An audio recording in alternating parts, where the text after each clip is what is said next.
इस लेक्चर में हम लोग देखेंगे कि हीट पंप क्या होता है और COP of heat pump and COP of refrigerator में क्या रिलेशनशिप होती हैं। तो लास्ट लेक्चर में हम लोगों ने देखा था कि रेफ्रिजरेटर क्या होता है, हीट इंजन क्या होता है। रेफ्रिजरेटर क्या होता है, हमारा एक डिवाइस थी वो जो मेंटेन कर रही थी लोअर टेम्परेचर को सराउंडिंग के रिस्पेक्ट में, सराउंडिंग टेम्परेचर के रिस्पेक्ट में। यानी कि अगर सराउंडिंग टेम्परेचर 35 या 30 डिग्री सेल्सियस है तो हम जो है उससे कम टेम्परेचर अगर मेंटेन कर रहे हैं तो वो रेफ्रिजरेटर कहलाता है।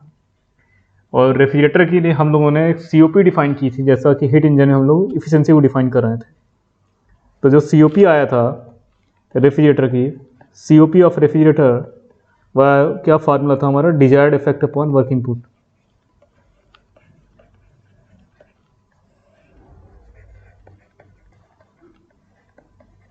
Desired effect upon work input.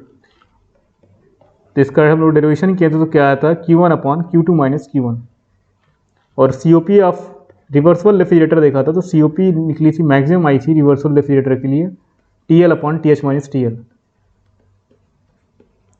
आज हम लोग देखेंगे कि सीओपी क्या हो, सीओपी और इफिशिएंसी में डिफरेंस क्या होता है। यानी कि हीट इंजन की लिए जो इफिशिएंसी डिफाइन करते हैं और रेफ्रिजरेटर के लिए जो सीओपी डिफाइन करते हैं उसमें क्या डिफरेंस है दोनों में।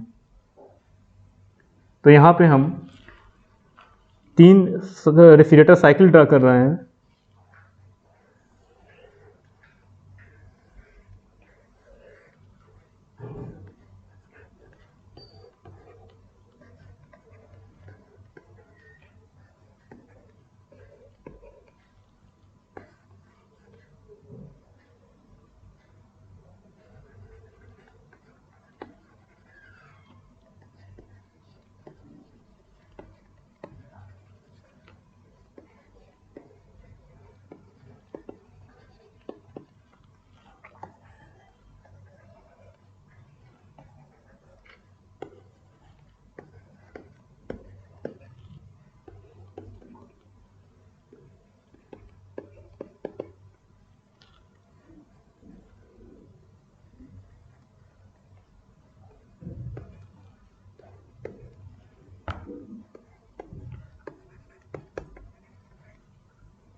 यहाँ पे हमने 3 साइकिल रेफ्रिजरेटर साइकिल ड्रा की, R1 R2 और R3।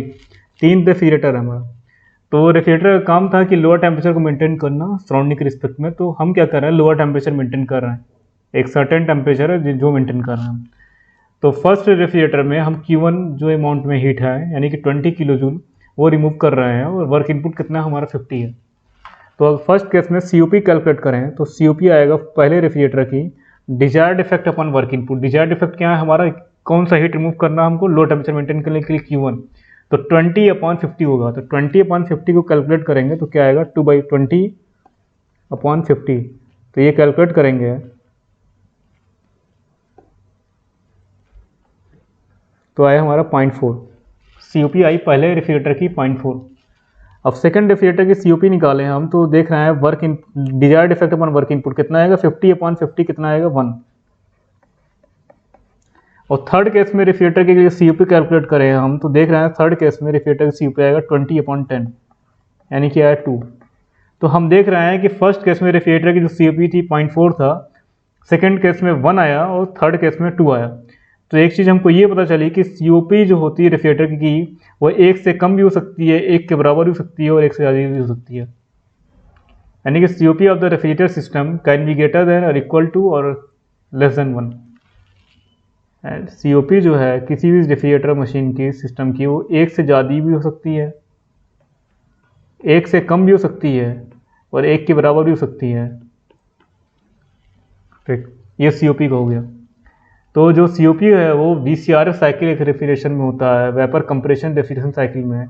VCRS साइकिल में सीओपी जो होती है 1 से ज़्यादा आती है।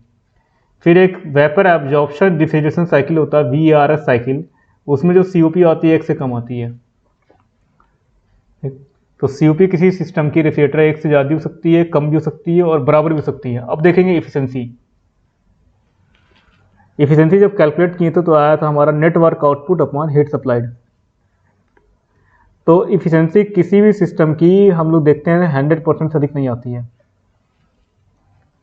यानी कि अगर परसेंटेज की बात ना करें 1 देखें तो efficiency of any heat engine can never be greater than 1, क्योंकि अगर इफिशिएंसी कैलकुलेट करें रिवर्सल हीट इंजन की तो आता है 1 माइनस T2 बाई T1, ये फार्मूला था। तो अगर T1 जो है T2 जो है अगर 0 केल्विन हो जाएगा, T2 अगर 0 केल्विन हो गया तो हमारी जो इफिशिएंसी आएगी वो 1 के बराबर आ जाएगी। यानी कि जो लो टेम्परेचर का रिजर्वायर का टेम्परेचर है, लो टेम्परेचर रिजर्वायर का अगर वो 0 केल्विन रीच कर गया तो एफिशिएंसी हमारे हीट इंजन की 1 आएगी, यानी कि 100% आएगी। But it is impossible to reach absolute 0 kelvin temperature. अगर हम 0 केल्विन टेम्परेचर रीच कर गए तो ये पॉसिबल नहीं है रीच करना, क्योंकि अगर 0 केल्विन रीच कर गए तो हमारा जो है केल्विन प्लांक स्टेटमेंट का वायलेशन हो जाएगा। केल्विन प्लांक स्टेटमेंट कहता है कि सिंगल थर्मल एनर्जी रिजर्वायर से नेटवर्क आउटपुट नहीं ऑब्टेन कर सकते हम। तो एब्सोल्यूट 0 केल्विन टेम्परेचर रीच करना डिफिकल्ट है, क्योंकि हम जानते हैं कि रिवर्सल हीट इंजन के लिए Q1 अपॉन T1 जो है वो Q2 अपॉन T2 के बराबर होता है।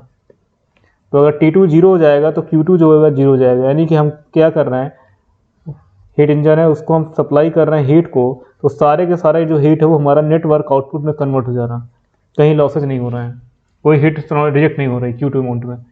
तो ये पॉसिबल नहीं है, इससे है ये perpetual machine of first kind बोला जाता है। तो इससे क्या हो रहा है, हमारा वायलेशन हो रहा है first law of thermodynamics, second law of thermodynamics का, केल्विन प्लांक स्टेटमेंट का। इसलिए एफिशिएंसी किसी भी साइकिल की 1 के बराबर तो हो ही नहीं सकती है। जब 1 के बराबर ही नहीं हो पाएगी तो 1 से अधिक कभी नहीं होगी। तो efficiency of any heat engine can never be greater than 1। तो इसलिए एफिशिएंसी जो होगी हीट इंजन के लिए 1 से हमेशा कम होगी। और COP अभी हम देखें 3 रेफ्रिजरेटर साइकिल ड्रा करके, कि तीनों रेफ्रिजरेटर साइकिल में COP एक में 0.4 आ रही थी, दूसरे में 1 आ रही थी, तीसरे में 2 आ रही थी। तो इससे पता चल गया कि COP किसी भी रेफ्रिजरेटर सिस्टम की 1 के बराबर भी हो सकती है, 1 से ज़्यादा भी हो सकती है और 1 से कम भी हो सकती है। तो ये बेसिक डिफरेंस है इफिशिएंसी ऑफ हीट इंजन में और COP ऑफ रेफ्रिजरेटर में। तो COP किसी भी सिस्टम की 1 से ज़्यादा हो सकती है, मगर एफिशिएंसी है कभी 1 से ज़्यादा नहीं हो सकती है। और एफिशिएंसी का फार्मूला होता है net work output upon heat supplied, और COP का होता है desired effect upon work input. अब हम लोग देखेंगे हीट पंप क्या होता है। हीट पंप, तो heat pump it is a device which maintain it is a device which maintain higher temperature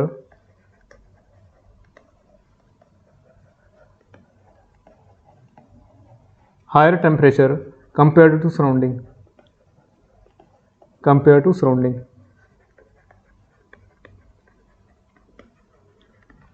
यानी कि हीट पंप एक ऐसी डिवाइस होती है जिसमें हम हायर टेम्परेचर मेंटेन करते हैं सराउंडिंग के रिस्पेक्ट में। यानी कि हमारे अगर सिस्टम है ये और ये सराउंडिंग है, तो अगर सराउंडिंग का टेम्परेचर 20 डिग्री सेल्सियस है तो ये सिस्टम का टेम्परेचर भी 20 डिग्री सेल्सियस होगा अंदर।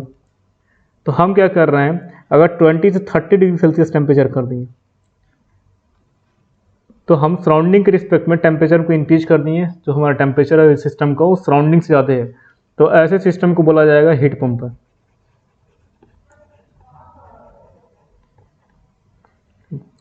तो हमको 20-30 रीच करने के लिए हीट सप्लाई करना पड़ेगा सिस्टम में।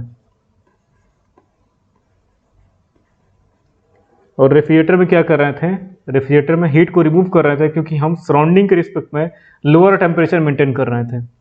और हीट पंप में क्या करेंगे, हम अपने जो टेम्परेचर है वो सराउंडिंग के रिस्पेक्ट में ज़्यादा टेम्परेचर मेंटेन करेंगे। तो ये डिफरेंस है हीट पंप और हीट इंजन में। तो हीट पंप और रेफ्रिजरेटर में, हीट पंप ये device which maintain higher temperature compare to surrounding, and refrigerator क्या था, इट था which maintain lower temperature compare to surrounding.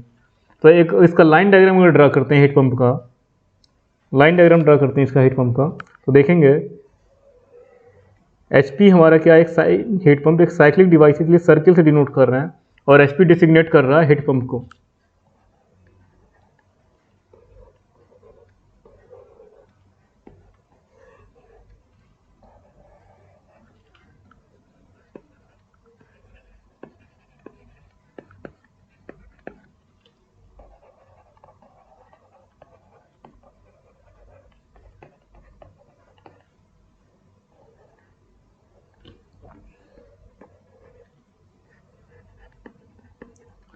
तो ये हमारा लाइन डायग्राम है हीट पंप का।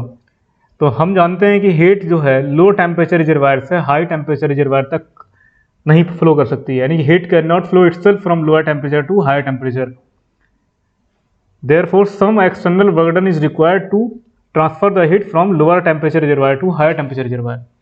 तो इसलिए क्या करते हैं हम हीट पंप में भी कुछ नेटवर्क इनपुट देते हैं कि अपने आप जो है हीट लो टेम्परेचर से हाई टेम्परेचर ट्रांसफर नहीं हो पाएगी, क्योंकि टेम्परेचर डिफरेंस की वजह से ही हीट का फ्लो होता है। जैसे प्रेशर डिफरेंस की वजह से फ्लूइड का फ्लो करता है high pressure to low pressure.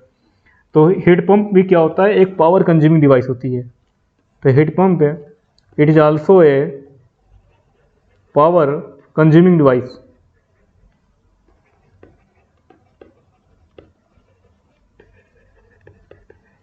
Power consuming device. और हीट पंप के लिए भी हम लोग COP डिफाइन करते हैं, ना कि इफिशिएंसी। तो COP अगर डिफाइन करें हीट पंप के लिए तो ये क्या होगा, हीट पंप की desired effect upon work input, desired effect upon work input. तो हम देख रहे हैं यहाँ हमारा जो डिजायर्ड इफेक्ट है हायर टेम्परेचर मेंटेन करना, ना कि लोअर। तो हायर टेम्परेचर तभी मेंटेन हो पाएगा जब हम Q2 अमाउंट में हीट जो है सप्लाई करेंगे। और फर्स्ट केस में क्या था, रेफ्रिजरेटर में हमारा हमको लो टेम्परेचर रिजर्वायर में टेम्परेचर मेंटेन करना था, कूलिंग इफेक्ट प्रोड्यूस करना था, तो इसलिए हीट को हम रिमूव करना जरूरी था। तो इसलिए डिजायर्ड इफेक्ट हमारा Q1 था। मगर हीट पंप में क्या है, हमको हायर टेम्परेचर मेंटेन करना है, तो हमारा जो डिजायर्ड इफेक्ट होगा वो Q2 होगा, ना कि Q1। तो COP ऑफ हीट पंप निकालेंगे हम, तो देख रहे हैं हमारा डिजायर्ड इफेक्ट है Q2 है, क्योंकि Q2 अमाउंट में जब हीट सप्लाई करेंगे सिस्टम हीट थर्मल रिजर्वायर जो हाई टेम्परेचर पे रूम के अंदर सप्लाई करेंगे, तभी रूम का टेम्परेचर हाई टेम्परेचर मेंटेन रहेगा, अदरवाइज नहीं मेंटेन रहेगा। और वर्क इनपुट क्या है, WN है हमारा। तो COP ऑफ हीट पंप आ गया work COP Q2 upon work input. अब हमें यहाँ से अगर हम कंजर्वेशन ऑफ एनर्जी लगाएं तो हम देखेंगे W1 प्लस Q1 equal to Q2, first law of thermodynamics से। तो COP ऑफ हीट पंप निकलेगा Q2 अपॉन वर्क इनपुट क्या है हमारा, Q2 माइनस Q1। तो COP का फार्मूला आ गया Q2 upon Q2 minus Q1 heat pump के। अगर हमारे ये रिवर्सिबल हीट पंप होगा अगर ये रिवर्सिबल हीट पंप होगा हमारा, तो रिवर्सल का मतलब ही होता है कि जहाँ पे कोई हीट लॉसेज नहीं हो रहे हैं, कोई फ्रिक्शन नहीं एग्जिस्ट कर रहा है। तो जब कोई हीट लॉसेज नहीं होगा, कोई फ्रिक्शन नहीं होगा, तो उस केस में जो COP आएगा या एफिशिएंसी आएगा इंजन की वो मैक्सिमम आएगी। तो अगर रिवर्सल हीट पंप के बारे में बात करता है, अगर रिवर्सल लिखता है तो उसके लिए COP का फार्मूला होता है, हम लोगों ने देखा था लास्ट लेक्चर में, जैसा रेफ्रिजरेटर केस में हीट पंप की TH upon TH minus TL। COP of heat pump आएगा रिवर्सिबल हीट पंप के लिए TH upon TH minus TL। और इस केस में रिवर्सल हीट पंप में जो हमारी COP मिलेगी वो मैक्सिमम मिलेगी। तो ये पूरा क्या मिलेगा, मैक्सिमम मिलेगा, क्योंकि कोई लॉसेज वगैरह नहीं हो रहा है। तो रिवर्सल हीट पंप कहे, रिवर्सल हीट रेफ्रिजरेटर बोले तो उस केस में जो COP मिलती है मैक्सिमम मिलती है, या रिवर्सल हीट इंजन बोले तो उस केस में एफिशिएंसी मैक्सिमम मिलेगी हमको। और जो TH और TL है, वो TH जो है हाई टेम्परेचर रिजर्वायर का टेम्परेचर है, और TL क्या है, लो टेम्परेचर रिजर्वायर का टेम्परेचर है। और एक चीज़ और ध्यान रखना हमको कि जो TH और TL है वो केल्विन में पुट करेंगे इसकी वैल्यू, ना कि डिग्री सेल्सियस में। डिग्री सेंटीग्रेड में नहीं पुट करना हमको, डिग्री सेल्सियस में पुट करना, डिग्री केल्विन कन्वर्ट करके पुट करना। यानी कि अगर टेम्परेचर 10 डिग्री सेल्सियस गिवन हमको TH, तो उसको कन्वर्ट करेंगे पहले केल्विन में, 273 प्लस 10 ऐड करेंगे। यानी कि अगर मेरा टेम्परेचर TH जो है 10 डिग्री सेल्सियस है, तो उसको केल्विन में कन्वर्ट करेंगे तो ऐड करेंगे 273.15 प्लस 10 डिग्री सेल्सियस, तो ये कैलकुलेट हो जाएगा 283.15 केल्विन आएगा। मगर ये एग्जैक्ट वैल्यू है 273.15 केल्विन कैलकुलेट करने पे। तो अगर रफली अगर हम कैलकुलेट करें तो इसमें क्या पुट करेंगे हम, केल्विन जो टेम्परेचर है 273 पुट करेंगे, प्लस 10 ऐड करेंगे तो क्या आएगा, 283 केल्विन आएगा। ये एग्जैक्ट वैल्यू है, अप्रॉक्स वैल्यू है, 273 अप्रॉक्स मान के हम लोग करते हैं, और जो एग्जैक्ट वैल्यू होती है वो 273.15 केल्विन ऐड किया जाता है। ठीक, अब एक चीज़ और देखते हैं हम लोग कि जो COP आया हीट पंप की, वो आया Q2 अपॉन वर्क इनपुट। और COP जो हीट रेफ्रिजरेटर के लिए जो आ रहा था रेफ्रिजरेटर की वो आ रहा था Q1 अपॉन वर्क इनपुट। हम लोग देख रहे हैं कि COP जो हीट पंप किया है Q2 अपॉन वर्क इनपुट और COP रेफ्रिजरेटर का था Q1 अपॉन वर्क इनपुट। तो एक चीज़ हम देख रहे हैं यहाँ पे कि जो Q2 की वैल्यू है वो Q1 से ज़्यादा है। Q2 की वैल्यू Q1 से ज़्यादा है। कंजर्वेशन ऑफ एनर्जी से देखें हम तो Q2 जो आ रहा Q1 प्लस W आ रहा, तो Q2 की वैल्यू Q1 से ज़्यादा है। Q1 क्या आ रहा है, Q2 से कम आ रहा। तो इसलिए हम वर्क इनपुट दोनों का सेम है। तो इससे ये पता चल गया हमको कि जो COP होता है हीट पंप की वो ज़्यादा होती है COP ऑफ रेफ्रिजरेटर से,